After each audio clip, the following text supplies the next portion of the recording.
Hello friend, good morning. কেমন আছো তোমরা সবাই? আশা করি তোমরা সবাই খুব ভালো আছো আর সুস্থ আছো। আমারও আগের থেকে দাঁতের ব্যথাটা এখন অনেকটাই কম আছে আর এখন একটু ভালো আছি।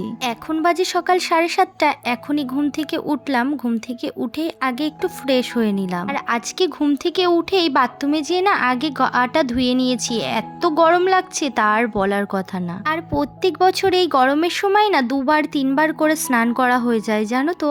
বাবা যেহেতু অনেকটাই সকাল সকাল ঘুম থেকে ওঠে, ওই জন্য বাবার ঘরের বিছানাটা পরিষ্কার করে নিলাম আর বাবার ঘরের ডাস্টিংটাও একবারে করে নিলাম। আমাকে যেহেতু সকালের খাবার তৈরি করতে হয় না, সেই জন্য আমার না সকালবেলাটায় অত হুটোপাটি নেই। আর যেহেতু ডাস্টিংয়ের কাজগুলো ফ্যান বন্ধ করেই করতে হয়, ওই জন্য আমি চেষ্টা করি যতটা সকাল সকাল করে নেওয়া যায় ততই যেন ভালো। এই কাজগুলো এমন কাজ যে ফেলে রাখাও যায় না। একদিন ফেলে রাখবে, দ্বিতীয় দিন দেখবে শোকেসের ওপরে পুরো নোংরা ধুলো একেবারে দলা পেকে যায়। সোনাই আর সোনাইয়ের পাপাও ঘুম থেকে উঠে গেছে, তাই জন্য ভাবলাম আমার ঘরটাও একবারে গুছিয়ে নিই। তাই জন্য চলে এসেছি ঘর গোছাতে। রাত্রে যেহেতু এসি চলে, ওই জন্য না দুটো পাতলা পাতলা ব্ল্যাঙ্কেট রাখতেই হয়, মাঝে সাঝে একটু ঠান্ডা লাগে সেই জন্য।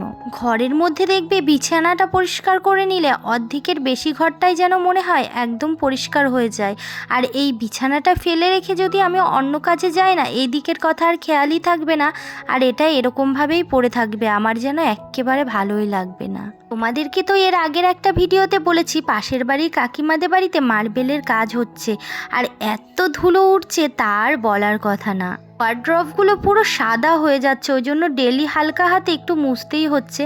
আজকে আর কলিং দিয়ে মুছিনি, হালকা একটা ন্যাকড়া দিয়ে সারা ঘরটাই মুছে নিলাম। প্রথমে ভাবলাম জানলাগুলো খুলে দিই, তারপরে দেখলাম না আগের দিন জানলা খুলে না ঘরগুলো বেশি গরম হয়ে গেছিলো, তাই না আর জানলাগুলো খুললাম না। এদিকে এইসব কাজ করতে করতে আমার প্রায় 8:30টারও বেশি হয়ে গেছে। তারপর সমস্ত ঘরটাকে ভালো করে ঝাড় দিয়ে নিলাম। প্রতিদিন ঘরে যে কোথা থেকে এত নোংরা আসে, ঝাড় দিলেই পুরো গাদা গাদা নোংরা বেরোয় জানো তো। এদিকে আমার ঘর ঝাড় দেওয়াও মোটামুটি কমপ্লিট হয়ে গেছে। লিপিদি এসে ওদিকে বাসনগুলোও ধুয়ে ফেলেছে। তারপর লিপিদি ঘরগুলো সমস্ত ভালো করে মুছে দিল। এত গরমে ওদেরও অবস্থাটা পুরো খারাপ হয়ে যায় জানো তো, ওই জন্য আমি একটু চেষ্টা করি হাতে হাতে করে দেওয়ার। 3-4 বারই কাজ করে ওদের কি অবস্থা হয় ভাবো তো এই গরমে। ওদিকের কাজগুলো সমস্ত কমপ্লিট, চলে এসেছি রান্নাঘরে। এসেই আগে ভাতের জলটা বসিয়ে দিলাম, তারপর চালটাকে ভালো করে ধুয়ে নিলাম। আর এই চাল ধোয়া জলটা না বেশিরভাগ দিন ফেলি না, কিন্তু আজকে ফেলেই দিলাম, ওপরে আজকে আর যাওয়া হবে না সেই জন্য। এদিকে ভাতটাও বসিয়ে দিয়েছি। বরমশাইও বাজার করে নিয়ে চলে এসেছে, আজকে এনেছে কাতলা মাছ। আর এই মাছটা ভাজতে যেয়ে যে এত বড় দুর্ঘটনা ঘটে যাবে আমি একদম ভাবতেই পারিনি জানো তো। মাছটাকে সুন্দর পরিষ্কার করে ধুয়ে লবণ হলুদ মাখিয়ে রেখে দিলাম।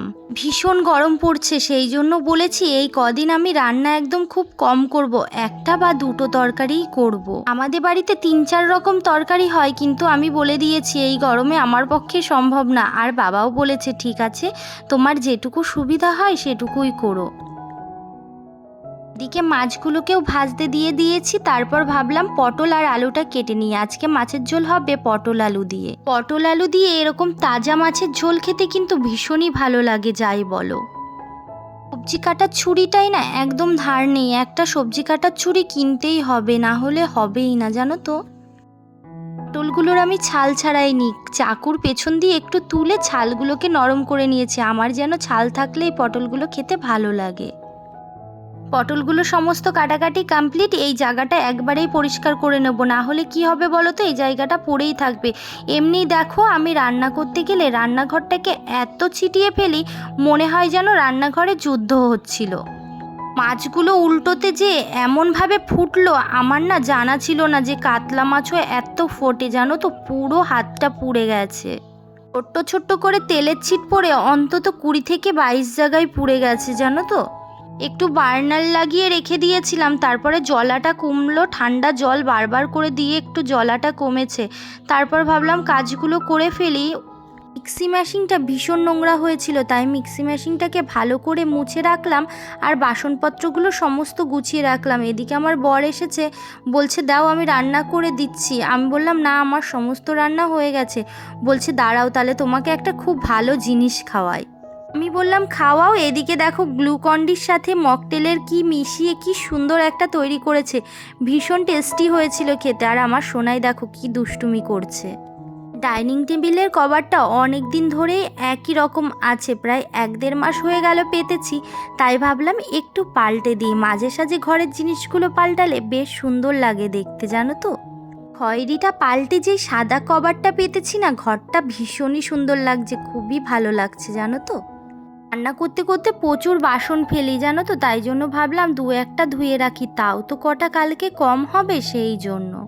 হেল্পিং হ্যান্ড আছে বলে সব কাজ তাদের উপরে না ফেলে রেখে কিছু কিছু কাজ করে নিলে দেখবে তারাও তোমাকে ভালোই বাসবে। তোমরা যারা এখনো পর্যন্ত আমার ভিডিওটা দেখছো তারা কিন্তু অবশ্যই কমেন্ট করে জানিও ভিডিওটা তোমাদের কেমন লাগলো।